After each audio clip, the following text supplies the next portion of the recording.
going on, guys? Knife Addiction 1890 here, coming to you with another review. Today's review is going to be on my first Quartermaster knife. I've been kind of skeptical about buying them, so I ended up getting this one in a trade, so I was pretty happy about it. And without any further ado, we'll get into this thing. This is a Quartermaster Templeton Peck, model number QTR 3. So we'll go over a 360. Wow, that was a terrible deployment. Sorry, guys. Let me just try that again. There we go. And we'll go over a 360 view on this thing before we go into the review. And I gotta tell you guys, this is probably one of the most unique blades that I've had in my collection ever. And just some random features that don't really need to be there. One pointing out is the double thumb stud. I have no idea why that's there.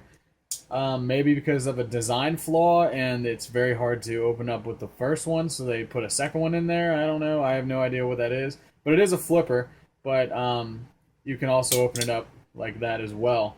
So we'll go over the flipper here. It's kind of like a hidden flipper. You can't really see it, but it is this little nub thing right here. It does have some jimping on it to get some grip on there.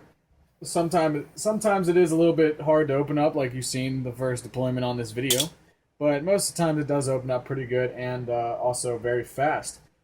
Now, one thing I do want to talk about is I don't really know a lot about Quartermaster knives. I don't know the whole design of them. So anybody else who has any Quartermaster knives, if this is something that usually happens or is always like on the knives, please let me know, because it's kind of weird. It's very different from all the other knives that I've had. Now, for the detent ball and the detent hole, usually it just slides out and you really don't hear a tick or anything like that. But since whatever the design they have on this thing, it seems to have a very loud ticking sound, because when you open it up, you can hear a lot of ticking sound. I'll show you guys. So you hear a bunch of ticks on there, and one of them being this one.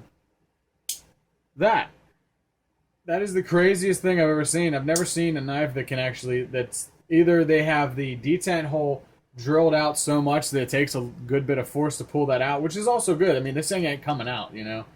But I've never seen that before, and I thought something was fucked up with it whenever I first got it, and I flicked it out. I was like, why the hell is that clicking so much? That's so weird.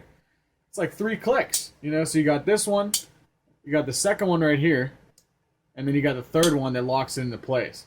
You know, so very weird mechanism on this. As I said, a very unique style knife. A lot of the Quartermaster knives are a very unique style, kind of a futuristic look on the handle here, but surprisingly very ergonomic. Fits very well in the hand. Tiny, but also very well in the hand. Crazy jimping up here. You can see how deep those are. It's insane how deep that is. Very grippy on that, so that's very nice. I love the G10 on there with the black wash finish on the blade with the G10. The gray G10 looks great. Centering is not too bad at all. Very thick blade on there, so anybody who likes a chunky knife, I do like chunkier knives, so it's definitely fitting my profile of the knives that I kind of like to use. Just a little bit different. Not saying anything bad, but just a little bit different.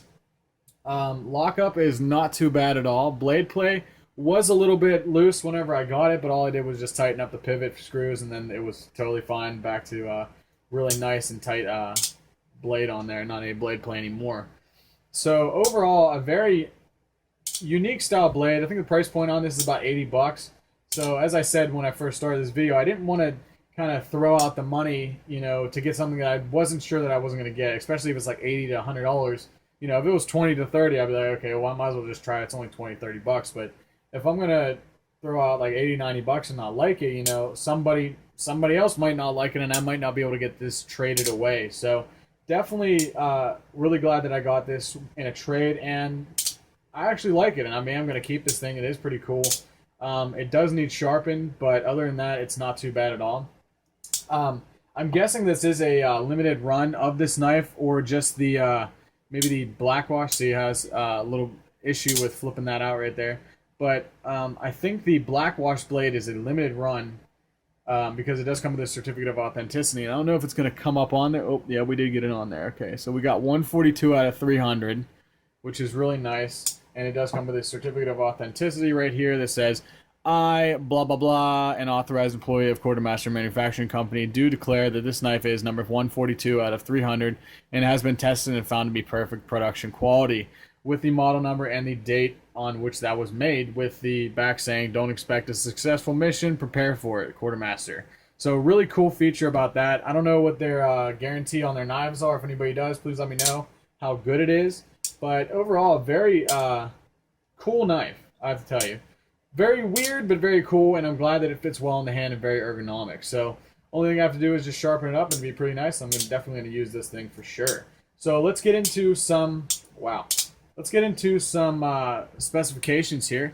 Overall length of this thing is 6.75 inches. Blade length is 2.75 inches, and the blade thickness on it is a whopping 0.19 inches. So very thick blade on there for the size of the knife.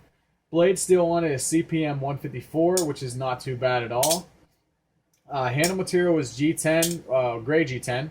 Black wash finish on the blade. Weight is 6.45 ounces, so it does have a little bit of weight to it. Not too much, but for a little stubby, kind of like the same thing with the Direware Hyper 90 clone. It's small, but it's got some weight to it. But it's not too bad. It's not going to be a pocket hog or anything like that. It's not that heavy. It is only tip-up carry on both sides. You can swap that out, like right and left-hand carry. So either way you want to have it, really nice. But overall, very happy with the trade that I got, and definitely going to keep this in the collection as like a unique piece and also being used. So as always, guys, I thank you guys for watching, and don't forget to hit that like button, share, and subscribe. Thanks for watching.